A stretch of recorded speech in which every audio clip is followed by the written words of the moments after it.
Hi guys, so it's Simon back from the EV side. I'm here with Richard, and he's at what's your YouTube channel? Oh, if YouTube channel, I have no idea. But if you go on my website, which is www.richardmawby.com, so MAWBY, you can get to the videos of everything on there. And a look around the project that Richard's been working on, which is just this cool little car. So we're going to take a look around and check it out.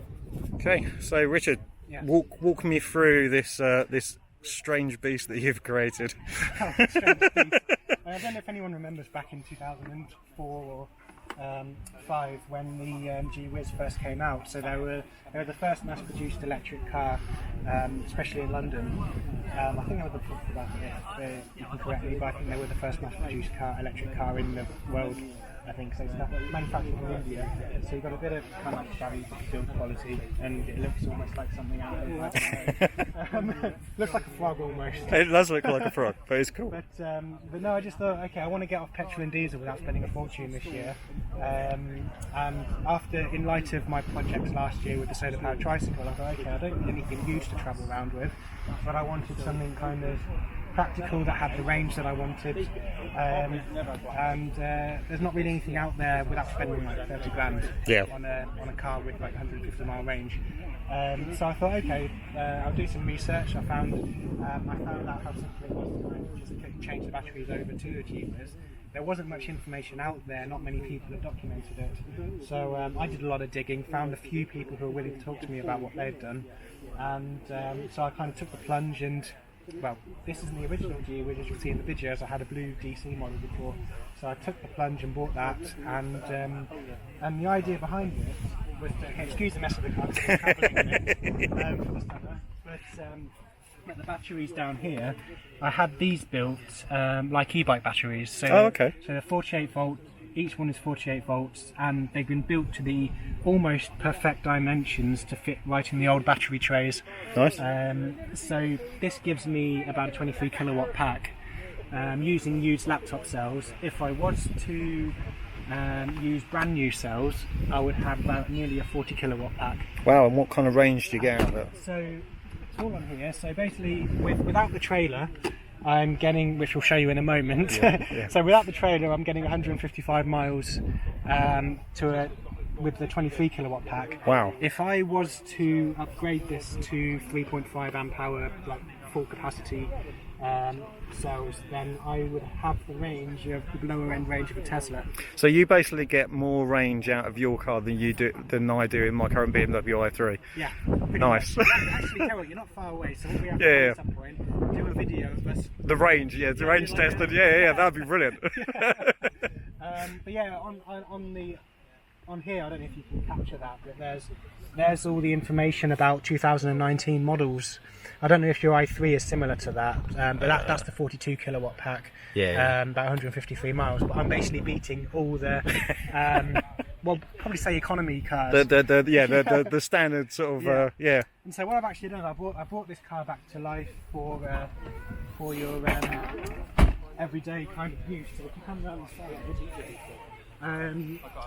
I've actually fitted my own Type 2 plug. Nice. And that gives me the ability to charge at 6 kilowatts.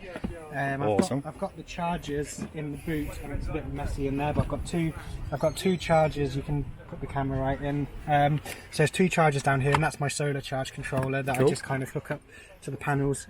Oh, so you got solar on top of the... Got solar on top of the trailer. Nice. And one thing that you don't see on electric cars, a tow bar. Yeah, a tow bar. bar. Unless, of course, you own a £100,000 Tesla. Yeah, like the Model X. Yeah, exactly. Yeah. So I'm pretty much done everything that a Tesla's done. Just smaller and cheaper. Just from the other end of the spectrum. It's proper impressive. And I've built this little sleeping pod trailer to take with me. So this all folds out.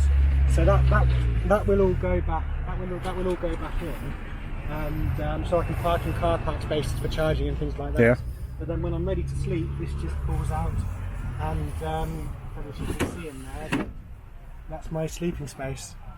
That's a decent size considering what it is as well. No, definitely, and that was the whole idea. I wanted to be able to have a bit of comfort when I'm travelling. Yeah. And Yeah, that just folds in and folds up. That is ingenious. And the fact that you got solar on the top Yeah, of the roof as well. I've been doing some testing with that, and I can get about 5 miles of range a day off the solar that's on here. It's Impressive. only 400 watts, so it's not kind of... It's good enough though. I mean, the panels have lost their efficiency as well, because these are the same ones I used on the solar tricycle. Yeah. So they've warned it with the weather and the sun and the UV and everything. So the flexible panels, they tend to... The material that was used isn't very good, so I need to somehow find a way to polish them up or whatever. Yeah, yeah. But other than that, no, it's... I think the problem is I'm losing that range because of the wind drag on here. Yeah, because of the... Now, this was a whole experiment really, and it's kind of like a nice talking point when people see it. Yeah. There's solar on top of the trailer. Yeah, it's like all this thing about like, no, solar panels on cars would never work. I mean, like, you look at the Lightyear one that's coming out at some point. They've got solar all the way over there. What was the other? What was the next? Oh, Sonar. Sonar. Like that. So they are bringing out. Yeah. And I was talking to a guy earlier who had his. Oh, he's gone now, but he had a Tesla just here. That, and he was talking about a new kind of panel. I've forgotten the exact name of it, but it basically focuses the sun energy like magnifying glass. Yeah. So you get more kind of... Yeah, so it is like a couple of minutes charge is equivalent to maybe like an hour's charge on normal panels. Awesome. But the downside to that is you need direct sun for it to... Yeah. But in saying that, cloudy day, you're still going to get... Still going to get some, aren't you? Yeah, so that's awesome. the way forward. If you have those on the cars, yeah. If you're parked up in a sunny place... Yeah, you're just going to... just free energy, isn't it? Yeah, definitely. Awesome. And the beauty about this is because I can plug it into 7 kilowatt chargers, I charge most of the time. I'm charging for free. Yeah. So I haven't had to spend too much on actually travelling. When I was down in Cornwall, and the charger at the Park and Ride station, that was just completely free. So a question for someone with something like this. So range anxiety. Range anxiety, yes. I think as long as you accommodate, so whatever you want to do, say for example, look at your daily commutes, calculate what that is. And say you do, I don't know, 50 miles in a day, make sure that whatever car you're buying can save you 80 miles, and then there's no such thing as range anxiety. Exactly, yep. I mean, with it, I built this so that I could do 120 mile round trips around where I am, and then yeah, I don't have to stop anywhere to charge if I really have to. With the trailer I can do about 80 to 100 miles.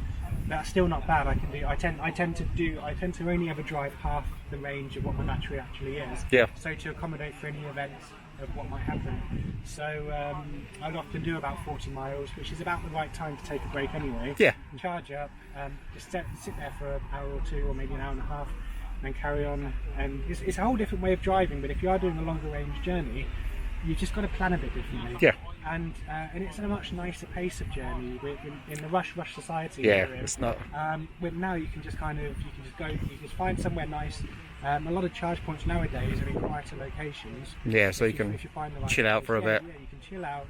You can relax while it charges, and then off you go again. It's a much more pleasant experience than trying to get to a petrol station and trying to fill up with, I don't know, 50 quid of... horrible fossil fuels. Yeah. And you're not suffocating while you're in traffic. No. Well, to be fair, you are suffocating from the other car. Yeah. But you're not contributing anymore, and it's kind of a nice feeling when you are doing that. Excellent. Great. Well, thanks very much. Yeah, no worries. So, guys, I hope you enjoyed that video with Richard showing you his ingenious car, and hopefully we'll see more of this in the future. And just follow the YouTube channel if you want to see any updates. And I've pretty much finished the journey on it now. I'll probably do a couple of odd updates in the future, but everything in terms of the build itself, that's all on there. And if you have a look at one of my latest videos, when I was down in Cornwall, I did a conversion using Mercedes Tesla cells. Cool. So instead of having to worry about building your own packs like I had done, you could just fit these Mercedes Tesla modules straight into a GWIZ, hook up your canvas charger and everything, and you're good to go. It's that simple. See, genius. And so I'll put all the details in the video below. But until next time, thanks for watching. Cool. Cheers. Cheers. Bye.